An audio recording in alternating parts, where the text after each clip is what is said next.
জয়দ্রথ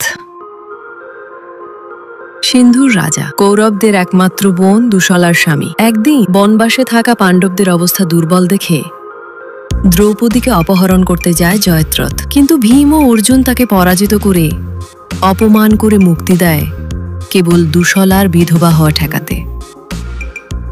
এই অপমান জয়দ্রথ ভুলতে পারেনি। সে কঠিন তপস্যা করে ভগবান শিবকে সন্তুষ্ট করে, বর পায় অর্জুন ও কৃষ্ণ ছাড়া কেউ তাকে হারাতে পারবে না। চক্রব্যূহ ভেদ করে একা ঢুকেছিল অভিমন্যু। আজ জয়দ্রথ সেই ফাঁক বন্ধ করে পাণ্ডবদের আটকে দেয় বাইরে।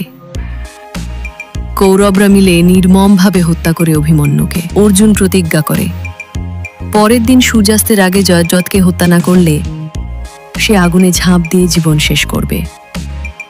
14তম দিনে কৃষ্ণ নিজে সুদর্শন চক্র দিয়ে সূর্যকে ঢেকে দেন। মনে হয় সূর্য ডুবে গেছে।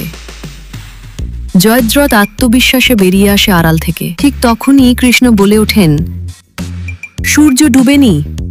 অর্জুন ছুড়ে দেন পশুপাত্র। জয়দ্রথের মাথা উড়ে যায় তার পিতার কোলে। ভীত পিতা উঠে দাঁড়ান, মাথাটি পড়ে যায় মাটিতে, আর সাথে সাথেই তারও মৃত্যু হয়। এটাই শিবের বর ও অর্জুনের প্রতিজ্ঞার ভয়ঙ্কর পরিণতি।